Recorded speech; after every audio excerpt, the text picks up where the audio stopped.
পাড়াতে গোপালের বনভোজন, তার সাথে পাড়ার সবাই মিলে বেরিয়েছি গোপাল নিয়ে পরিক্রমায়। তো অনেক তাড়াহুড়ো করে সকালবেলা রেডি হয়েছি।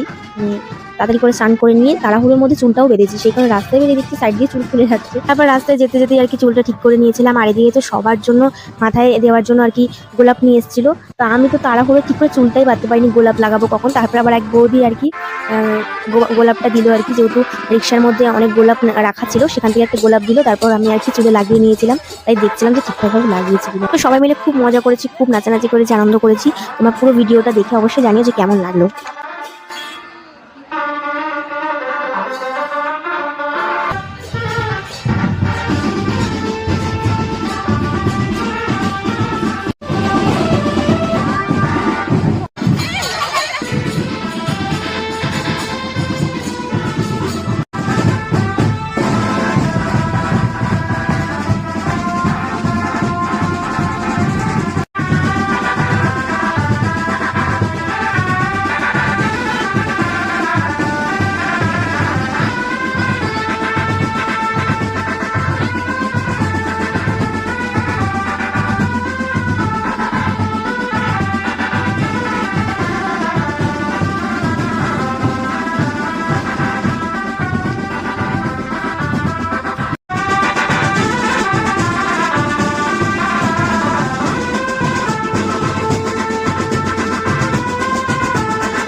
তারপর ঘুরে বাড়ি আসতে আসতে তখন বেজে গেছিল বেলা 12টা সাড়ে 12টার মতন। তখন আর ইচ্ছে করছিল না ভাত খেতে, সেই কারণে আমি আর বড়মশাই বাড়ির পাশেই একটা দোকানে চলে গেছিলাম কচুরি খেতে। তারপর কচুরি খেয়ে এসে দেখছি এখানে গোপালের জন্য সমস্ত ভোগ টোগ আর কি রেডি করে সাজিয়ে দিয়ে দিয়েছে।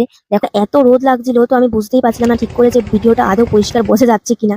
তো যাই হোক, তারপরে দুপুরবেলার দিকে মানে একটা থেকে আর কি প্রসাদ খাওয়ানো শুরু হয়ে গেছিল। প্রসাদ খাওয়ানো শুরু হওয়ার আগে ঠাকুরের পাশ দিয়ে আর কি কীর্তন হয়েছিল, কিন্তু তখন আমি ঘরে ছিলাম, আমার শরীরটা একটু খারাপ লাগছিল, তাই জন্য আর কি তখন কীর্তনটা আমি দেখতে পারিনি। তো যাই হোক, আরেকটা দিকে আমরা খেতে বসে পড়েছিলাম।